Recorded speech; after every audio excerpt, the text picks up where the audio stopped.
Welcome back to the Arihant academy YouTube channel. Myself Tarun Chakraborty. और आज हम यहाँ देखने वाले हैं थर्मोडायनेमिक्स। इससे पहले भी आपने कई सारे वीडियोस देखे होंगे, अगर नहीं देखे हैं तो जाकर देखें। सो स्टार्ट करते हैं विद द थर्मोडायनेमिक्स। तो first question is derive the expression for the maximum work. हमको डिराइव करना है एक्सप्रेशन फॉर द वर्क। तो मैं कंसिडर करता हूँ हियर एट अ सिस्टम, एक हमारा सिस्टम है यहाँ पे, एंड इस कंटेनर में आप देख रहे होंगे suppose here it is your gas, we are analysis on gas. और यहाँ पे आपको पता लग रहा होगा दिस इज पिस्टन, ये आपका होता है पिस्टन। पिस्टन एक यूनिफॉर्म प्रेशर लगाता है ओवर द गैस। तो हम इस अरेंजमेंट को यूनिफॉर्म प्रेशर जो लग रहा है that is known as the piston, this is known as the piston. और यहां देखा जाए तो इस गैस, ये जो गैस है इसके अंदर इस पे कुछ प्रेशर लग रहा है, इसके अपोजिशन में गैस भी कुछ प्रेशर लगा रहा होगा। So suppose this pressure will be P and here the gas is opposing that pressure will be also the P। अब हम धीरे धीरे भी स्मॉल, बहुत ही स्मॉल प्रेशर और इंट्रोड्यूस करते हैं, that is infinitely small pressure dP। dP is representing here, dP means d is very small, so that is very small pressure is putting here। और इनफाइनाइट टाइम के लिए लगा रहे हैं, इनफाइनाइट टाइम के लिए बहुत ही स्मॉल प्रेशर लगा रहे हैं। सो व्हाट विल हैपन, ये पिस्टन थोड़ा सा मूव करेगा, थोड़ा बिल्कुल बहुत ही छोटा सा वेरी स्मॉल प्रेशर लगाया है इनफाइनाइट टाइम के लिए, ठीक। तो फॉर इनफाइनाइट टाइम, जिसको हम बोल सकते हैं infinitely small pressure for the infinite time, ठीक। बिल्कुल एकदम छोटू सा प्रेशर बिल्कुल हमने लगाया, तो क्या होगा भाई, धीरे धीरे पिस्टन मूव करना स्टार्ट करेगा। एंड सपोज हियर अगर आप देख पा रहे हैं तो पिस्टन हमारा थोड़ा सा मूव किया है, ठीक। तो आपने जब प्रेशर लगाया सो दैट इज योर, ये वाला P plus dP is now will be your more here. And ये जो आपका गैस ने जो अपोज किया था वो इतना नहीं है आपका प्रेशर। तो क्या होगा यहाँ पे अगर देखा जाए कि इनफाइनाइट टाइम के लिए जब आप प्रेशर लगा रहे हैं, सो this is how the piston will move. तो अगर मैं यहाँ पे देखता हूँ कि change in work infinite time के लिए भाई बिल्कुल आपका बिल्कुल इनफाइनाइटली स्मॉल, तो आपका जो चेंज इन वर्क होगा वो कितना होगा भाई। अच्छा चलो इसको कर्व में देखते हैं। सो प्रेशर आपने लगाया so volume will be decrease, आप देख पा रहे हैं यहाँ पे वॉल्यूम कम है, ये वाला वॉल्यूम क्या है भाई आपका कम है, तो this volume will be your less. तो अगर देखा जाए ये वॉल्यूम आपका कम है तो the curve will be your PV curve. अगर देखें हम यहाँ पे तो इस तरीके से आपका दिखेगा। अगर मैं बिल्कुल एकदम छोटा सा यहाँ पे आपको बनाने की कोशिश करता हूँ, this is P and this is V, तो the curve will be like this one. Curve आपका कैसा होगा, जैसे जैसे इनफाइनाइट प्रेशर लगाते जा रहे हैं, प्रेशर बढ़ाते जा रहे हैं, तो volume will be decreases. And suppose here the volume is initially it is V1, ठीक। इनिशियली हमारा क्या है, जब हमने जो हमारा वॉल्यूम चेंज हुआ है दैट इज V1। जो प्रेशर आपने धीरे धीरे लगाया तो कर्व कैसे बना है आपका, यहाँ नीचे से आपका कर्व बनता गया है, यहाँ पे आपने प्रेशर लगाया, धीरे धीरे ऊपर गया, कर्व ऊपर गया, ऐसे आपका कर्व बना है, ठीक। धीरे धीरे कर्व ऊपर गया है and the pressure like this one. तो अगर देखा जाए हम यहाँ पे एनालिसिस करें तो this is your V1 volume when you are putting very small pressure here like this, and this is your V1 volume, this is your V2 volume, this is V2 volume। so V1 है, V2 है इस तरीके से, and here it is ये volume, ये pressure, बहुत छोटा सा मैंने कर्व बना के देखा है, यहाँ पे बनाया है आपकी। so यहाँ पे देखा जाए तो आपका dW क्या होगा, that is minus PD। भाई बहुत छोटा सा आपने वर्क किया, सो दैट इज प्रेशर पुट लगाया है P, और साथ ही साथ में आपने उसमें वॉल्यूम क्या चेंज हो गया है भाई, dV, वॉल्यूम आपका चेंज हो गया आपका dV। सपोज बिल्कुल एकदम, तो हम देखें यहाँ पे कि आपका कितना वर्क हुआ होगा, टोटल वर्क। तो टोटल वर्क देखने के लिए क्या करना पड़ेगा भाई, इसको इंटीग्रेट करना पड़ेगा, and suppose it is your this system will be, और अगर बात करें एट ये कर्व कब बनता है आपका, एट कांस्टेंट टेम्परेचर। तो ये जो हम बात कर रहे हैं this is at the constant temperature, तो हम इसको बोलेंगे आइसोथर्मल प्रोसेस। आइसोथर्मल प्रोसेस कब होता है? जब आपका टेम्परेचर कांस्टेंट होता है और साथ ही साथ में जब इन्फिनिटली स्मॉल प्रेशर लगाया है भाई, very small, this small pressure add किया है, तो this is the reversible process when the we are putting the pressure and the gas is also opposing it, तो this is known as the reversible process, हम इसको बोलेंगे reversible. तो isothermal reversible process में ये आपका हो रहा है and the dw equals to minus p del v। अब इसको ऑन इंटीग्रेशन, इंटीग्रेशन करने की जरूरत क्या है? बिकॉज यहाँ पे आपका क्या हो रहा है, दैट इज हम लिखते हैं फॉर मैक्सिमम वर्क, हमको निकालना है क्या? मैक्सिमम। तो आप यहाँ पे लिखोगे this is dw equals to minus p dv and that is maximum work, for maximum work,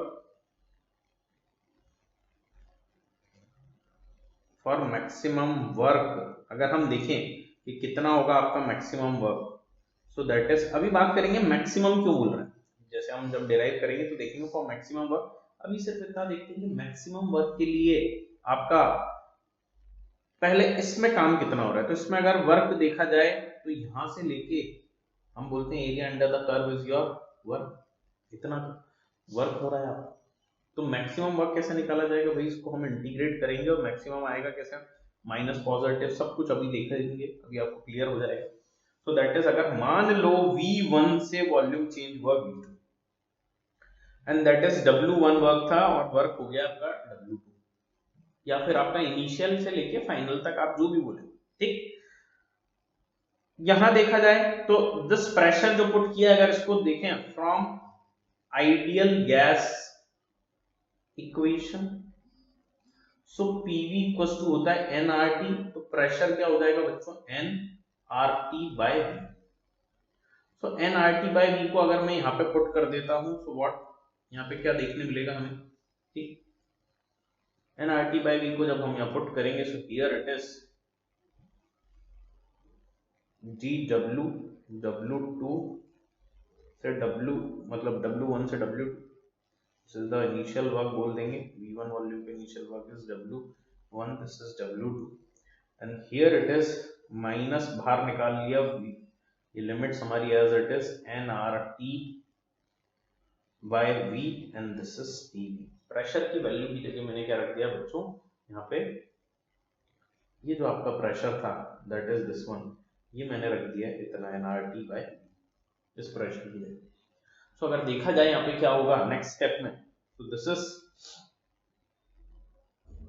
dW W1 W2 and n number of moles, भाई इसमें जितनी गैस है वो फिक्स ही है हमारी, that is the number of moles is fixed for the gas, जो आपका इसमें गैस है वो फिक्स है आपका। तो यहाँ पे देखा जाए कि n is fixed, constant, r is constant, temperature किसी कांस्टेंट टेम्परेचर पे हम बात कर ही रहे हैं, ठीक। तो आपका क्या हो जाएगा, nRT बाहर निकाल लेंगे and that is dV by V, V1 से लेके V2 on integration this one.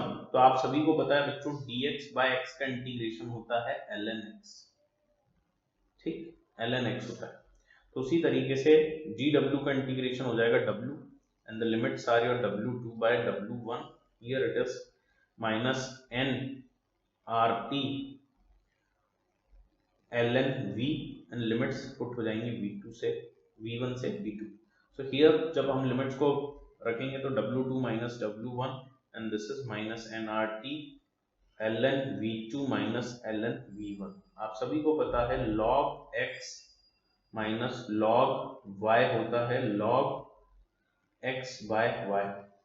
So on putting this formula, so nRT ln v2 by v1 and w2 minus w1 क्या हुआ है भाई, आपका चेंज इन वर्क हुआ है।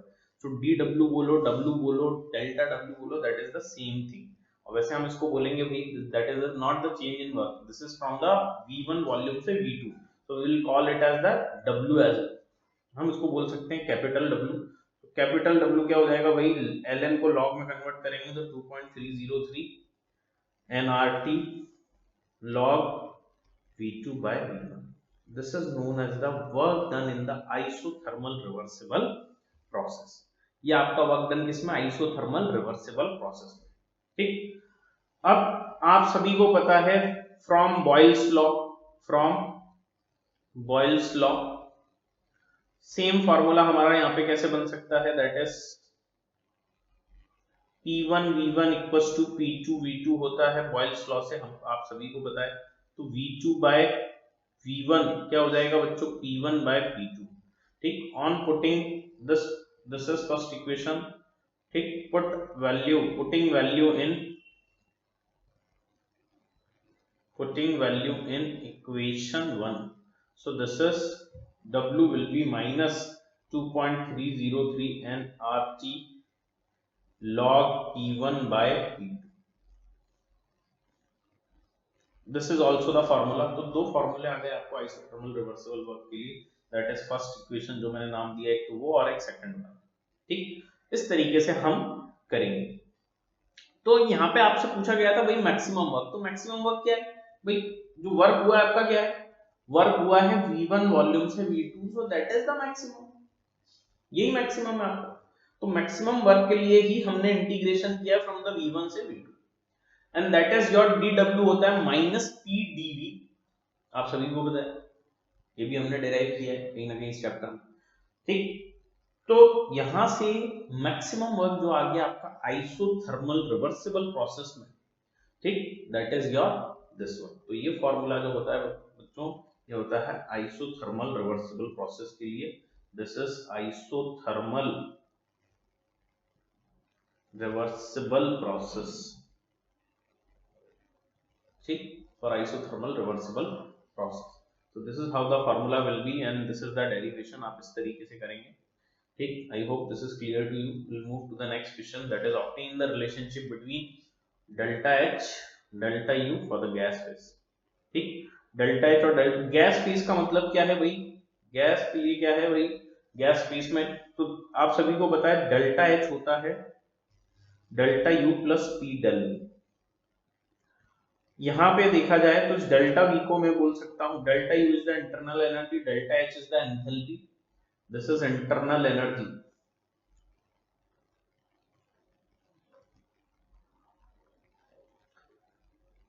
तो P V2 माइनस V1 हो जाएगा। तो delta H equals to delta U plus P V2 minus P V1। This is how the work will be. V2 minus V1 कर लिया। अब आप सभी को पता है बच्चों कि PV इक्वल्स टू nRT होता है from the ideal gas equation. ठीक, आइडियल गैस इक्वेशन जो होता है हमारा दिस वन। तो अगर मैं PV1 बोल दूं N1RT, तो ऐसा भी बोल सकते हैं। तो इन दोनों को रिप्लेस करें, delta H equals to delta U plus PV2 की जगह क्या हो जाएगा, PV2 की जगह हमारा हो जाएगा बच्चों यहाँ पे that is N2RT minus this is N1RT। ठीक, इन दोनों को अगर देखा जाए N2RT N1RT, इसको रिप्लेस करेंगे, RT कॉमन ले लेंगे तो delta U plus RT N2 minus N1, N2 and N1 are the number of moles and that is N2 minus N1 will be the change in number of moles, change in number of moles of gas, so that is your delta U plus, इसको बोलेंगे बच्चों यहाँ से N2 minus N1 को delta Ng and this is RT। ठीक, जब gaseous के लिए बात करते हैं बच्चों तो हम Ng लिख दिया है हमने, why it is Ng, because it is for the change in number of moles of for the gases।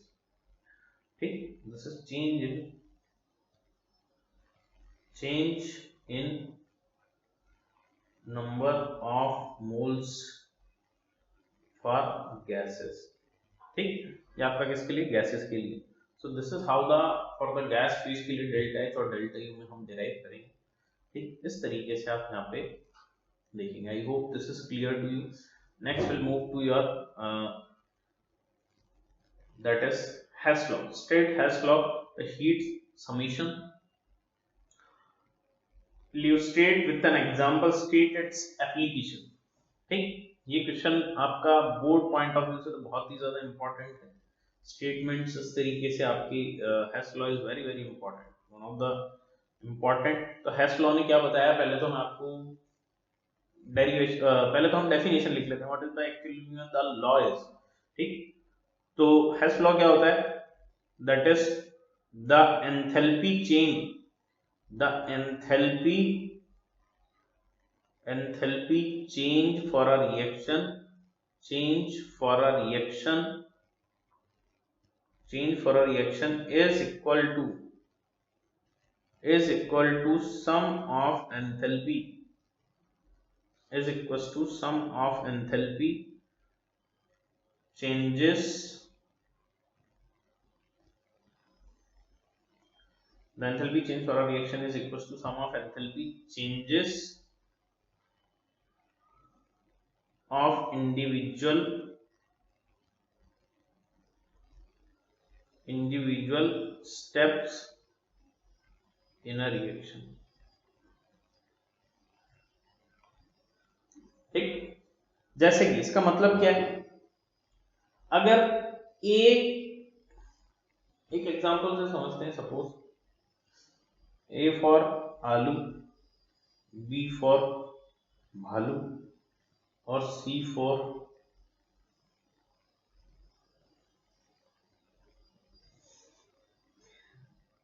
तो सी का बर्थडे भाई, आज समझ लो सी का बर्थडे। एक एग्जांपल से समझते हैं, हैश लॉग है, सी के घर पे जाना है, तो ए आलू जो है भाई, आलू आपका सी के यहाँ चला जाएगा बर्थडे से, उसको इनविटेशन आया भाई ए और बी को सी के यहाँ जाना है।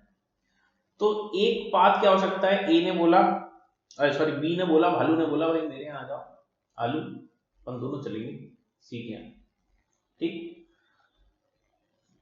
उसका बर्थडे आज चलना है अपने। फिर आलू ने बोला अरे यार इतना मैं इसके पास जाऊंगा, मुझे लंबा रास्ता पड़ेगा, मैं तो सीधे चला जाता हूँ सी के पास, ठीक। अल्टीमेटली जाना कहाँ है हमें, सी के घर, पार्टी है वहां पे, बर्थडे पार्टी है, इसका बर्थडे है। तो ए बी के यहाँ जाएगा, फिर बी से सी के यहाँ, भाई दोनों सी के यहाँ जाएंगे। तो कहने वाली बात यह है कि हमको अल्टीमेटली कहाँ जाना है, प्रोडक्ट बनना है सी। अगर इसी चीज को केमिस्ट्री में देखें, वही जैसे बर्थडे था तो दोनों को सी के पास जाना है, उसी तरीके से अगर हम केमिस्ट्री में देखते हैं, ए से अगर बी में कुछ रिएक्शन हो रहा है, ए से बन के बी बन रहा है और बी से बन के सी बन रहा है, तो अल्टीमेटली बन कौन रहा है वही सी, और ए से डायरेक्ट आपका सी बन जाएगा, ए से डायरेक्ट आपका सी बन जाएगा। सो द हेस लॉ हमें ये बोलता है कि the heat summation, that is enthalpy will be here from A to B will be X and here it is Y, and suppose the enthalpy from this A to C will be Z। तो बच्चों according to the Hess law Z will be equals to the X plus Y। the enthalpy for a reaction, जो A से C जाना है हमें ultimately C जाना है, enthalpy for the reaction is the summation of the both of the individual reaction, sum of the enthalpies of the both of the individual reactions. जैसे कि ए से बी गए और बी से सी गए, तो इंडिविजुअल रिएक्शन के सम हो जाएगा एंथैल्पी का, that is equals to the individual, that will equals to the ये जो एक स्टेप में रिएक्शन हुआ। अब इसी चीज को एग्जांपल से समझते हैं। सपोज सेम कार्बन में अगर मैं हाफ ऑक्सीजन मिला देता हूं तो क्या बन जाएगा बच्चों, यहाँ पे हाफ O2 मिलाने पे CO बन जाएगा। CO में फिर से हाफ O2 मिला देता हूं तो हाफ O2 में फिर क्या बन जाएगा, CO2 बन जाएगा, और C से डायरेक्ट 1 मोल O2 मिला देंगे तो भी CO2 बन जाएगा। तो सपोज इस वाले रिएक्शन के लिए मुझे एंथैल्पी लगा, जो भी एंथैल्पी था, whether it is released or absorbed, here it is your enthalpy will be X for C2CO। फिर for CO2CO अगर बात करें so the enthalpy change will be, suppose it will be Y, and for C2CO2 and for C2CO2 this one step will be Z। so the summation of enthalpy for this reaction, the summation of enthalpy for this reaction, that is Z equals to the summation of enthalpies of the individual reactions, इस तरीके से this is your हेस law. तो हम बोल सकते हैं इस तरीके से दिस इज एन एग्जांपल। तो हेस लॉ क्या होता है वो देखा, एग्जांपल से भी देखा। Now will see here the applications. तो एप्लीकेशंस की अगर बात करें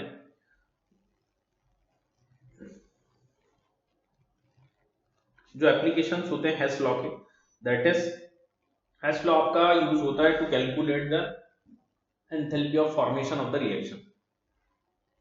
तो पहला आपका एप्लीकेशन होता है to use to calculate the,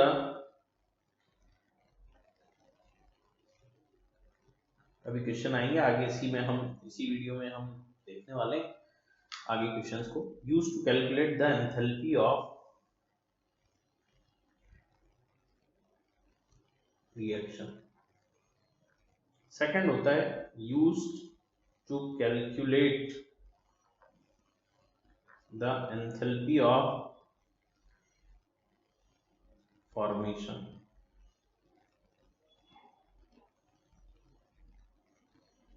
delta HR, enthalpy of reaction को डेल्टा HR बोलते हैं। So this is your Hess law with an example and the application. Next question will be 1 mole of an ideal gas is compressed from 500 centimeter cube against a constant external pressure of this much Pascal. The work involved in this process is 36 joule. Calculate the fine volume। ठीक, तो आपको क्या क्या दिया हुआ है भाई, आपको वॉल्यूम दिया हुआ है कौन सा, इनिशियल। ठीक, फिर आपसे वॉल्यूम इनिशियल दिया हुआ है, वर्क भी दिया हुआ है 36 जूल, और आपसे पूछा है दिस इज योर फाइंड, नहीं आएगा, दिस इज फाइनल वॉल्यूम, क्योंकि इनिशियल दिया हुआ है ना उन्होंने 500 centimetre cubic, so this is calculate the final volume. Final volume पूछा है, सो V2 will be asked, V1 is given 500 centimeter cube, work will be 36 joule, ठीक, और pressure will be 1.2 into 10 to the power 5 Pascal. This is all the given terms and we have to calculate here the final volume. So that is very easy. हम क्या लगा देंगे भाई, आपका formula लगा देंगे, that is work done will be minus P delta, ठीक, और P डेल्टा V आपका P प्रेशर कितना है, वर्क कितना है 36 जूल, प्रेशर है आपका कितना, that is your minus 1.2 into 10 to the power 5, delta V को लिख सकते हैं V2 minus V1।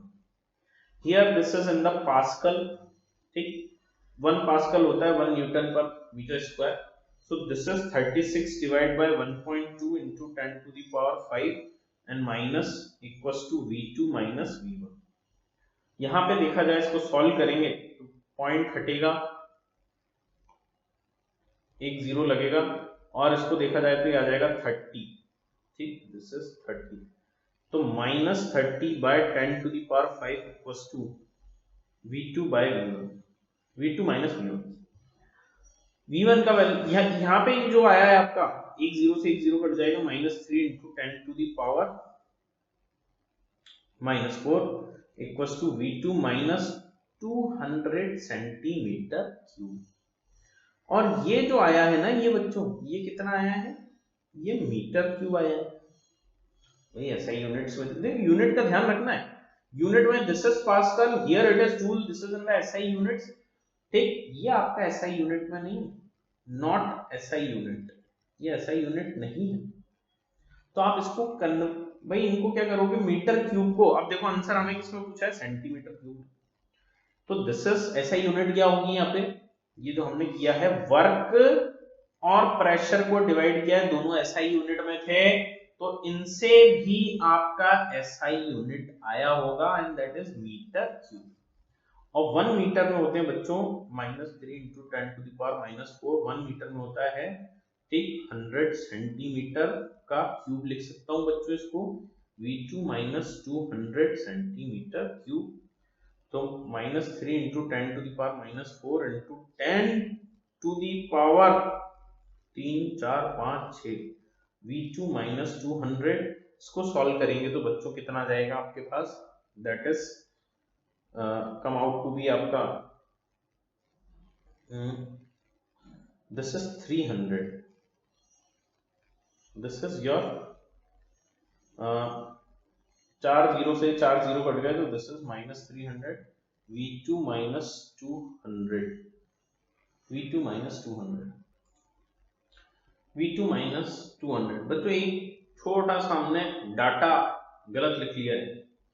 गलत क्या लिखा है हमने क्वेश्चन में से, 500 centimetre cube is the V1। 500 centimetre cube V1 था, हमने 200 ले लिया, सो दिस इज, इसको 500 लेना, ये 500 आएगा, यहाँ पे आएगा बच्चों 500, तो ये 500 सेंटीमीटर क्यूब है। 500 500 500, ये उधर जाएगा तो 500 minus 300, so that is V2, तो कितना आ गया 200 सेंटीमीटर क्यूब आ गया V2। तो बच्चों यूनिट्स का ध्यान रखना है, और यूनिट में हमने क्या किया, ऐसा यूनिट था तो ऐसा यूनिट लिख दिया, क्या आपका metre cube. This is your ऐसा यूनिट मीटर क्यूब, ठीक, ये देख रहे हो आप, मीटर क्यूब हमने लिख दिया यहाँ पे, and that will be converted into the centimeter because the answer will be in the centimeter cube. So this is your question, ठीक, इस तरीके से हम क्वेश्चन करेंगे, ठीक। I hope this is clear to you. Calculate the maximum work when 24 gram of O2 are expanded isothermally and reversibly from the pressure of 1.6 bar to 1 bar at 298 Kelvin, ठीक। तो हमें क्या दिया हुआ है बच्चों, प्रेशर दिया हुआ है, और देखो आज ही अभी पहला क्वेश्चन ही किया, एक्सपांडेड आइसोथर्मली रिवर्सिबल। एक्सपांड हो रहा है आइसोथर्मल और reversible, so the formula will be, अभी डिराइव किया था हमने, मैक्सिमम वर्क होता है -2.303 nRT log P1 by P2, ठीक, दिस इज योर फार्मूला। सो हम सारी वैल्यूज को यहाँ पे पुट करेंगे, और अगर आप देखें तो क्या हो जाएगा यहाँ पे, this is comes out to be -2.303, 24 gram O2 की बात की गई है, तो नंबर ऑफ मोल हो जाएंगे 24 ग्राम। बच्चों ये number of mole 24 gram divide by the molar mass कितना हो जाएगा O2 का, ठीक, 32।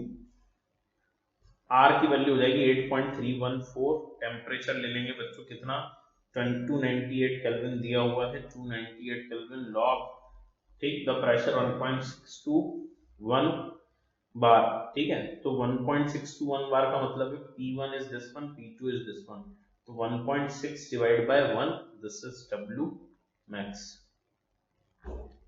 ये हो जाएगा आपके पास कितना, -2.303 इंटू 0.75 इंटू 8.314, लॉग को सॉल्व करना, पॉइंट हटा के 0 लगाएंगे बच्चों, ये हो जाएगा 8, ये हो जाएगा 5, तो लॉग m बाय n होता है log m minus log n, ठीक, तो log 8 माइनस log 5, ठीक, log 5 की वैल्यू होती है बच्चों, आप सभी को पता होगा 0.75 इंटू, इसको मल्टीप्लाई कर लेंगे, बार बार लिखना पड़ रहा है, तो log 8 को लिख सकता हूँ बच्चों log 2 का क्यूब माइनस, इसको लिख सकता हूँ log 10/2, ठीक, ये आपका हो जाएगा क्या, इतना log 10/2। आई होप दिख रहा होगा आपको, W मैक्स, ठीक, यहाँ पे पूरा अगर हम देखें आखिरी स्टेप 2.303, 0.75, 8.314, देखो अगर आपको log का वैल्यू आता है तो बहुत अच्छी बात है, तो इसको नहीं आता उसको मैं सिखा रहा हूं यहाँ पे। log m की पावर n होता है n log m, ये जो n था बच्चों ये आपका जंप करके आगे चला गया, तो n log m हो गया, तो दो फॉर्मूले ही यूज होने हैं बस, उसमें ही आपके क्वेश्चन हो जाएगा। log m की पावर n 3 आपका आगे आ जाएगा, 3 इंटू log 2 माइनस बच्चों log m बाय n, अभी देखा log 10 माइनस log 2, ठीक, so -2.303 इंटू 0.75 इंटू 8.314, ठीक, इतना आगे तक हमें इसको कुछ नहीं करना है, will do the calculations here, ठीक, यहीं पे कर लेंगे, है ना, मैं नहीं कर रहा हूँ, आप लोगों को करना है मल्टीप्लाई, ठीक, दिस इज माइनस का मल्टीप्लाई करेंगे, log 10 की वैल्यू -1, log 2 की वैल्यू बच्चों लिखा है 0.3, log 10 की -1 हो गई, log 10 की वैल्यू होती है 1 और माइनस का मल्टीप्लाई हुआ तो -1, माइनस का मल्टीप्लाई हुआ तो प्लस, log 2 की वैल्यू हो गई बच्चों 0.3, सो this is how you will calculate the log। इस पूरे को जब हम सॉल्व करेंगे तो W मैक्स आपका आ जाएगा, that is -873.4 joule, so this is the maximum work, This is the maximum work in your isothermal reversible process when the pressure is changed. ठीक, when the pressure is changed. So that is your work. So we'll do the next question. ठीक, we'll move to the next question. I hope this is clear to you. Here it is. Calculate the work done in the decomposition of 132 gram of NH4NO3 at 100 degree Celsius. ठीक, this is the reaction state whether the work is done on the system or by the system. ठीक, work on the system हुआ है या bye the system हुआ है. तो सबसे पहले हम देखें, मास दिया हुआ है तो इसका मोलर मास कितना होता है पहले तो. ठीक, NH4NO3 का मोलर मास, तो नाइट्रोजन का हो गया 14, हाइड्रोजन का 4 plus 14 plus 3 into 16, so that comes out to be 132 gram. ठीक, 28 और 40. ठीक, so that comes out to be your 132 gram. No, 132 ग्राम तो गिवन है आपको. just a second, this is 14 plus 14, 18 plus 14 हो गया आपके पास 32 और ये 48. this is 32 plus 48, 80 ग्राम हुआ. ठीक, 80 ग्राम हुआ. this is the molar mass of your NH4NO3. Next अगर हम देखें कि पूछा जा रहा है calculate the work done in the decomposition of this one on the system by the system. तो on the system by the system देखने के लिए भाई कौन किस पे काम कर रहा है हमें देखना पड़ेगा. गैसेस दिया हुआ है ऑलरेडी, तो देखते हैं किस तरीके से देखेंगे. फिलहाल अगर हम यहाँ देखें change in number of moles of gases 100 degree Celsius पे बोला गया है, तो वर्क का फॉर्मूला होता है बच्चों डेल्टा mgRT. अभी देखा था हमने. तो change in number of moles of gas कितना है, यहाँ गैस RT. एक चीज और देखना बहुत बढ़िया, यहाँ पे जो सिली मिस्टेक हो सकता है आपसे, नंबर ऑफ मोल अगर निकालें NH4NO3 के तो 132 डिवाइड बाय 80 करेंगे तो आपका आ जाएगा ऑलमोस्ट, अगर इसको मैं 4 से डिवाइड करता हूं that comes out to be 20, 4 3 जा 12, 33 आएगा यहाँ पे, और ये हो जाएगा 2 से अगर इसको करेंगे तो 1.65 हो जाएगा, एंड दैट इज 1.65 हो जाएगा. ठीक है, तो नंबर ऑफ मोल्स आए हैं जो NH4NO3 के 1.65. तो क्या मैं कह सकता हूं एक मोल से एक मोल बन रहा था, 2 मोल बन रहा था, तो 1.65 से 1.65 बनेगा और 2 into 1.65 बनेगा. ये क्यों भाई इतना बनेगा, 2 into 1.65 बनेगा.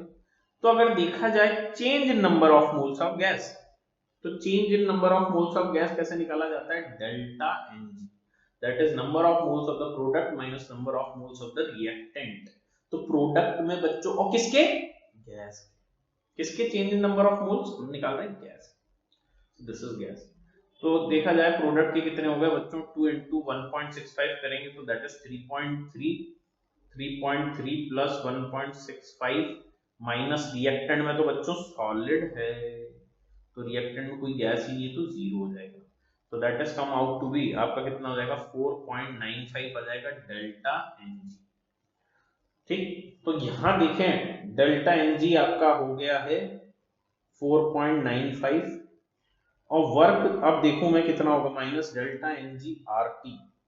तो माइनस 4.95, R की वैल्यू ले लो 8.314 और टेम्परेचर बच्चों दिया हुआ था ऑलरेडी 100 डिग्री सेल्सियस. तो आपका हो जाएगा यहाँ पे टेम्परेचर केल्विन में लेंगे बिकॉज हियर 8.314 आपका किसमें हो गया, जूल पर केल्विन पर मोल में हो गया है.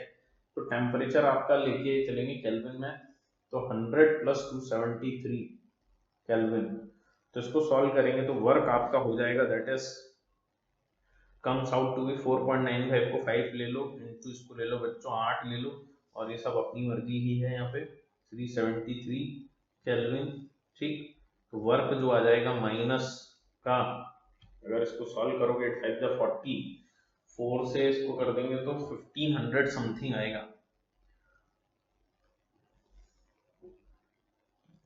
नहीं 0 लगेगा, जूल इतना कुछ आपका वर्क आ जाएगा, इतना कुछ आपका वर्क आ जाएगा।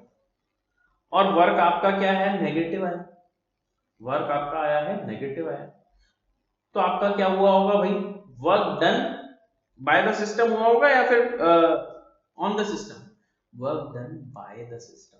साथ ही साथ में बच्चों आप ऐसे भी समझ सकते हैं यहाँ पे चेंज इन नंबर ऑफ, देखो दो तरीके से समझ सकते हैं, एक तो वर्क आपका क्या आया हुआ है, नेगेटिव आया है, तो हम बोलेंगे work done by the system, work done by the system.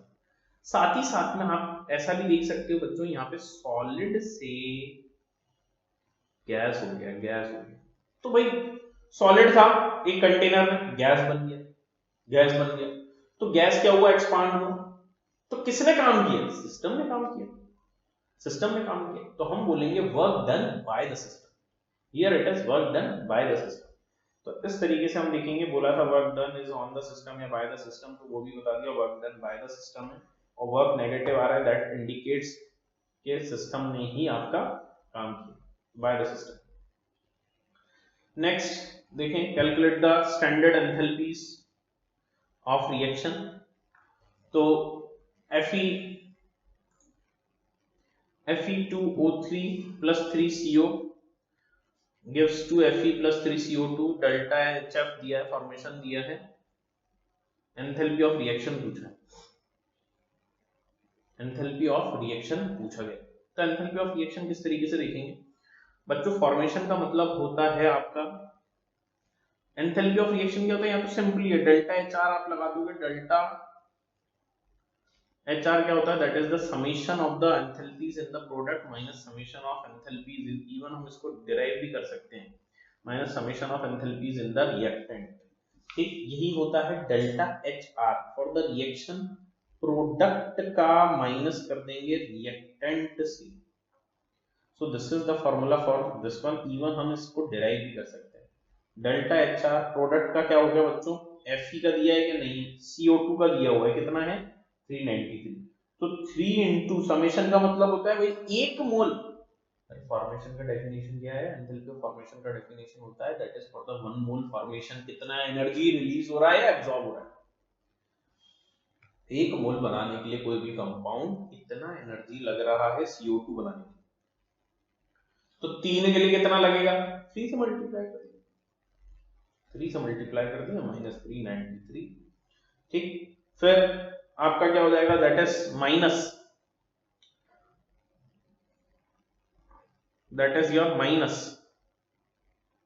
इसका तो दिया ही नहीं था भाई हम इसका तो दिया ही नहीं, माइनस रिएक्टेंट का अगर देखें तो रिएक्टेंट का क्या हो जाएगा, Fe2O3 के लिए कितना लग रहा है, -824 प्लस एक CO के लिए लग रहा है 110, तो 3 के लिए कितना लगेगा, इतना लगेगा, 3 के लिए इतना लगेगा, तो इसको सॉल्व कर लेंगे हम, तो 3 से मल्टीप्लाई करेंगे बच्चों 393 का, तो आपका आएगा -1179 माइनस 824 माइनस 330, ठीक, माइनस का मल्टीप्लाई करेंगे इसमें, पूरा ओवरऑल क्या हो जाएगा, पॉजिटिव हो जाएगा, सो that is -1179 positive 824 plus 330, that is delta HR, तो डेल्टा HR हो जाएगा बच्चों, यहां से आ जाएगा 25 kilo joule, and the unit is here it is kilo joule, आप देख रहे होंगे सबका किलो जूल है,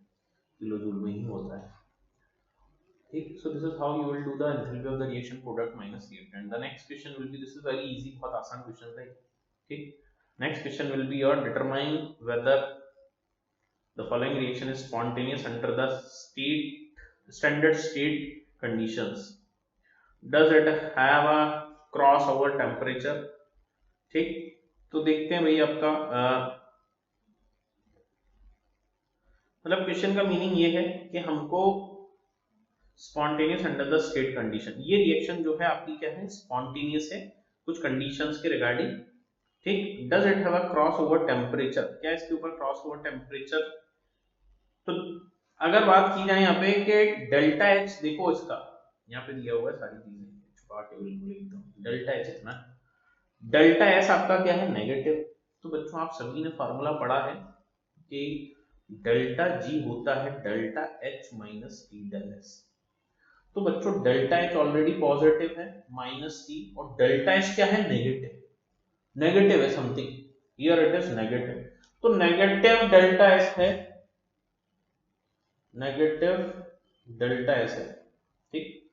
अगर नेगेटिव है आपका डेल्टा एस तो आपका क्या हो जाएगा भाई, इसको अपन इस तरीके से लिखते हैं समझने के लिए कि स्पॉन्टेनियस है या नहीं। तो ये delta H as it is positive minus and this is your negative, delta H की वैल्यू कितनी बच्चों, नेगेटिव है, दिस इज पॉजिटिव। तो नेगेटिव नेगेटिव पॉजिटिव हो गया, तो ये पॉजिटिव ये भी positive, so the overall will be positive. whenever delta G will be positive, this is known as non-spontaneous reaction. तो डेल्टा G ग्रेटर देन 0 है तो हम बोलेंगे कि किसकी कंडीशन है, नॉन स्पॉन्टेनियस कंडीशन है किसी भी टेम्परेचर पे। तभी तो बोला क्रॉस ओवर टेम्परेचर, तो भाई कोई भी टेम्परेचर होगा हमेशा नॉन स्पॉन्टेनियस होगा। whenever delta G will be greater than 0, this is non spontaneous always at any temperature, at any temperature, ठीक। so this is about your question, बहुत ही आसान सा क्वेश्चन था यहाँ पे, है ना। नेक्स्ट देखा है, so that is your calculate delta U at 298 Kelvin for the reaction C2H4 plus HCl gives C2H5 and delta H will be this one. How much PV work is done? कितना PV work किया गया है हमको ये निकालना है। पहले तो डेल्टा U भी निकालना है, फिर हमें वर्क भी निकालना है, PV वर्क। तो PV वर्क निकालने के लिए क्या फॉर्मूला होता है, वर्क होता है माइनस पी डेल्टा V, साथ ही साथ में हम इसको लिख सकते हैं माइनस डेल्टा mgr। तो बच्चों यहाँ पे देखो मेरे को कैसे पता लगता है ये सारी चीजें कि कौन सा फॉर्मूला लगता है। तो आप देख रहे हो जब मुझे प्रेशर दिया नहीं, वॉल्यूम दिया नहीं, तो दिस इज ऑब्वियसली टेम्परेचर दिया है, so the formula will be this one. Gas लिखा है, इसका मतलब है कि डेल्टा mg में डील करवाना है। So the work done will be, work done क्या होता है, पीवी वर्क जिसको कहते हैं। पीवी वर्क क्या हो जाएगा बच्चों, हमारा पीवी वर्क हो जाएगा माइनस डेल्टा mg RT, ठीक। तो डेल्टा mg अगर निकालें सो that is number of moles of product minus number of moles of reactant. Product के मोल बच्चों एक हैं, एक माइनस ये 1 और ये 1, ठीक। तो 1 प्लस 1 तो कितना हो गया, 1 minus 2 equals to minus 1 delta mg, ठीक। अब वर्क का फॉर्मूला लगा देंगे माइनस डेल्टा mg RT। तो माइनस माइनस 1, R की वैल्यू रखोगे 8.314 और टेम्परेचर 298 केल्विन ऑलरेडी दिया हुआ है, ठीक। तो वर्क डन कितना आ जाएगा आपके पास, वर्क डन इसको सॉल्व करोगे 298 और ये 8 है, 8 3 जा 24, तो ये आपको आएगा बच्चों 248, दिस इज 300 और 8 3 24 200 0 joule, this is in the joule. Kilo joule में 2.48 किलो जूल आ जाएगा वर्क का। अरे इसको 8 मान लो एज इट, इसको 8 मान लेना, और ये 308 3 24 समथिंग होगा, 24 होगा, तो 248 मान लिया मैंने क्योंकि 8.3 तक थोड़ा सा ज्यादा, तो 8.3 into 300 almost, so that is 22480 something आएगा, 2500 भी ले सकते हो, ठीक। 2500 भी ले सकते हो। 8 3 24, थोड़ा सा ज्यादा था तो 25 ले लो, क्या दिक्कत है, 2 जीरो लगा दी। इस तरीके से कैलकुलेशन करेंगे and the work will be here it is positive आ गया, वर्क हमारा पॉजिटिव नेगेटिव का ध्यान बिल्कुल एकदम रखना है आपको, ठीक। नेक्स्ट अगर बात करें तो हमें इसी क्वेश्चन में पूछा गया था डेल्टा यू। तो डेल्टा यू क्या हो जाएगा आपके पास बच्चों, डेल्टा यू हो जाएगा आपके पास होता है delta H equals to delta U plus P del V, या फिर आपका हम बोलेंगे कि दैट इज योर वर्क, है ना। इसको क्या बोल सकते हैं, वर्क बोल सकते हैं। तो क्या हो जाएगा, ये आपके पास delta U equals to delta H minus work, इसको लिख देता हूं बच्चों वर्क, ठीक, या फिर आप पी डेल भी लिखा रहने देंगे तो और बढ़िया रहेगा, ठीक है। या फिर एक काम करो ना, हम तो डेल्टा एनजीआरटी लिख रहे हैं ना, इसको डेल्टा एनजीआरटी लिखो, क्या दिक्कत ही नहीं कुछ जिंदगी में। Just a second, this is delta एनजीआरटी, तो डेल्टा यू हो जाएगा डेल्टा एच माइनस डेल्टा एनजीआरटी। तो डेल्टा यू निकालेंगे तो डेल्टा एच कितना दिया हुआ है, minus 72.3 kilo joule, kilo joule में दिया है, यहाँ पे भी किलो जूल में, माइनस 72.3 किलो जूल माइनस ये पूरे की वैल्यू अभी निकाली बच्चों, ये लिखी हुई है, तो माइनस 2.48 किलो जूल, तो ये हो जाएगा बच्चों आपके पास दैट इज माइनस 2.48, और आपका हो गया दिस इज योर, ये हमारे पास आ गया बच्चों यहाँ पे 2.48 किलो जूल। और एक चीज देखो यहाँ पे वर्क आपका आया हुआ है पॉजिटिव, सॉरी हाँ वर्क आया हुआ है positive, here it is we are putting here in the मतलब नेगेटिव। तो बच्चों वर्क पॉजिटिव कब आता है, work done by the system. Work positive कब होता है, जब हम बात करें यहाँ पे, अगर आप देख रहे हैं change in number of moles of gases क्या हो गया, कम हो गया, तो वर्क आपका पॉजिटिव है, so here it will be your positive, यहाँ पे भी आएगा आपका पॉजिटिव, यहाँ पे भी आपका पॉजिटिव आएगा, और ये हो जाएगा आपके पास that is minus 69.8 kilo joule, this is delta U, internal energy will be your this much, ठीक, इंटरनल एनर्जी आ जाएगा आपके पास इतना कुछ। तो ऐसा इसलिए किया गया है, अगर आप यहाँ पे माइनस प्लस में देखें तो दैट इज जो एक्चुअल में हमारा वर्क आता है वो कितना आता है, नेगेटिव में आता है, बट यहाँ पे फॉर्मूले में आपका पॉजिटिव में आ गया है, so this formula is also भी चेंजिंग, ये फॉर्मूला भी क्या हो जाएगा आपका, चेंज हो जाएगा, ठीक, ये फॉर्मूला भी आपका क्या हो जाएगा बच्चों, चेंज हो जाएगा।